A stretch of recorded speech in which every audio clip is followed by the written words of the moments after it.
This video shows how to install Yanhua MQB-80 thumb screw fastened interface board. 1. Find the interface board installation area on the instrument according to the visual positioning mark on the interface board. 2. Find the correct positioning holes of D1, D2, D3, and D4 on the instrument.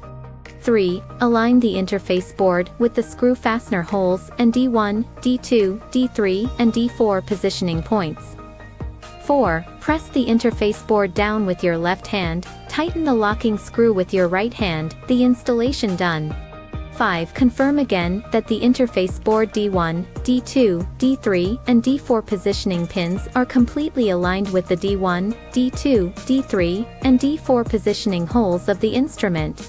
Yanhua MQB interface board has the advantages of compact size, precise pin positioning, easy installation, pin connection is firm and stable, not easy to loosen, and safer data reading and writing. Thank you for watching.